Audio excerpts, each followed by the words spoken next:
Hello guys, welcome back to my YouTube channel T-Spot. In this video, it's been officially more than 6 months since Yellowstone Season 5 Part 1 ended with a surprising twist.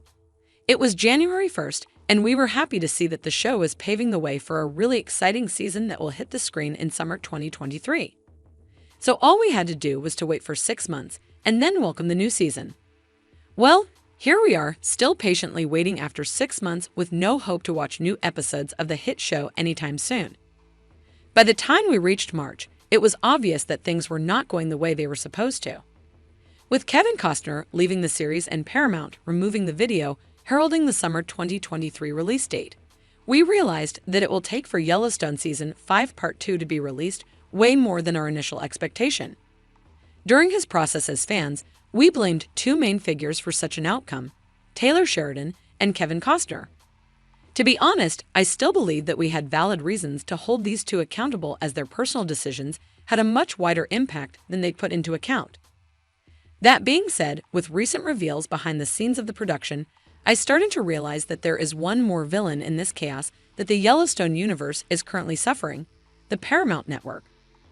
First of all, we have to realize the importance of Yellowstone to Paramount as a company so that we can understand why they are so particular regarding their demands for the show. Now, Paramount is far from a small production unit, as the global company has basically dominated Hollywood since 1983, the date it was founded. That being said, when it comes to TV, the company is relatively inexperienced. Especially as far as the streaming services are concerned, the company is far from being a rival to the major competitors of the sector, such as Netflix and Amazon Prime. Paramount Plus, indeed, boasts a vast library of content from popular networks and studios, including CBS, MTV, Nickelodeon, Comedy Central, and Paramount Pictures. This extensive collection appeals to a broad audience, encompassing various genres and interests. Also, Paramount Plus offers live sports streaming, including coverage of major events, leagues, and tournaments. This includes NFL games, UAF Champions League, PGA Tour, and more. Sports fans find value in accessing their favorite games and matches through the streaming service. They have also entered into partnerships with other streaming services and platforms, offering bundle packages and promotions, and the platform's interface is quite user-friendly. However, none of these features are enough to make it a leading streaming platform anywhere in the world. It needs original productions that are hit across the masses. Thankfully, Paramount has a few good shows in its library. Unfortunately for the company, though, all of those shows are Yellowstone Universe productions, meaning that the entire platform is depending on Sheridan's projects. This makes Yellowstone a goldmine for the company. The original Yellowstone show has consistently delivered strong ratings, making it the most watched series in the history of Paramount Network. The show has attracted a large and dedicated fan base, contributing to increased viewership and overall success for the network. The show also has helped shape the image and identity of Paramount Network. The show's focus on family drama, complex characters, and the rugged beauty of the American West aligns with the network's goal of offering compelling storytelling and high-quality programming. The fact that the series has the potential to expand into a larger franchise with spin-offs and related projects in the works allows Paramount Network to leverage the success of the original series, extend its reach, and further capitalize on the popularity of the Yellowstone brand. All these make Sheridan's shows irreplaceable for Paramount, and thus the company is closely monitoring all the developments regarding the series. Based on Sheridan's recent statements, I can clearly see that he has a complex relationship with a production company, which got only more complicated when they decided to buy 4-6 Ranch in Texas. Sheridan took assistance from the company when buying the ranch, and in return promised to have 6 Yellowstone shows that will fund the ranch, basically. Of course, this was too much burden for Sheridan, as no one is capable of writing down 6 shows at once. But they agreed on Sheridan writing the pilot episodes and then bringing a showrunner who will manage a writer's room. I would write, cast, and direct the pilots, and then we would bring in someone as a showrunner to run a writer's room, and I could check in and guide them. Sheridan even said regarding the deal, but in his very words, that plan failed.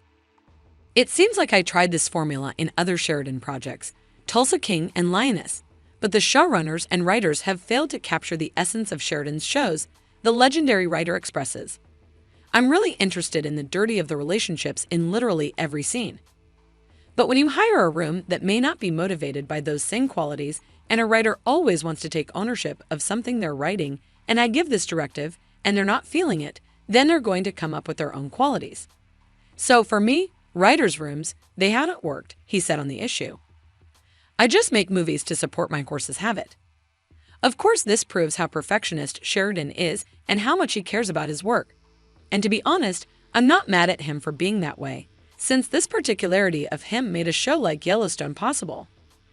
I believe the real issue here is the lack of communication between Sheridan and Paramount, which ends up them failing in bringing the right writers group together. It's clear that Sheridan won't compromise, and it's clear that he loves his job, so it's Paramount's responsibility to provide him with the assets he requires. There is also the issue of having confusing schedules for shooting times and the fact that the series has not had enough episodes to explore the stories that Sheridan wants to deliver. Well, apparently the issue wasn't that Sheridan was failing in writing the scripts. In fact, he was apparently writing scripts as if he was drinking a coffee, as David Glazer puts out. But the company insisted on the number of episodes and were changing the shooting schedules for other reasons. I don't dictate the schedule. I don't determine when things start filming. I don't determine when things air. Those decisions are made by people way above me. My sphere of control is the content. That's it. No production of mine has ever waited on me, Sheridan said. I say about everything I want to say when I write. A story, the writer underlined that he basically begged the company to have more time in 1883 and 1923, but they refused his demands by saying, "We pay you, you figure out." I believe there were some budget issues with Paramount's insistence on limiting the number of episodes and shifting the schedule and times. But I struggle to understand how they can risk ruining their biggest gold mine for such simple reasons.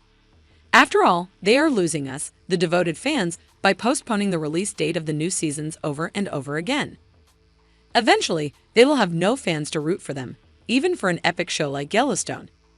Do you blame Paramount for what's going on with Yellowstone at the moment? Do you think the company should have handled things more properly? Let us know what you think in the comments below. And don't forget to like, subscribe, and share the video. Thank you for watching. See you soon.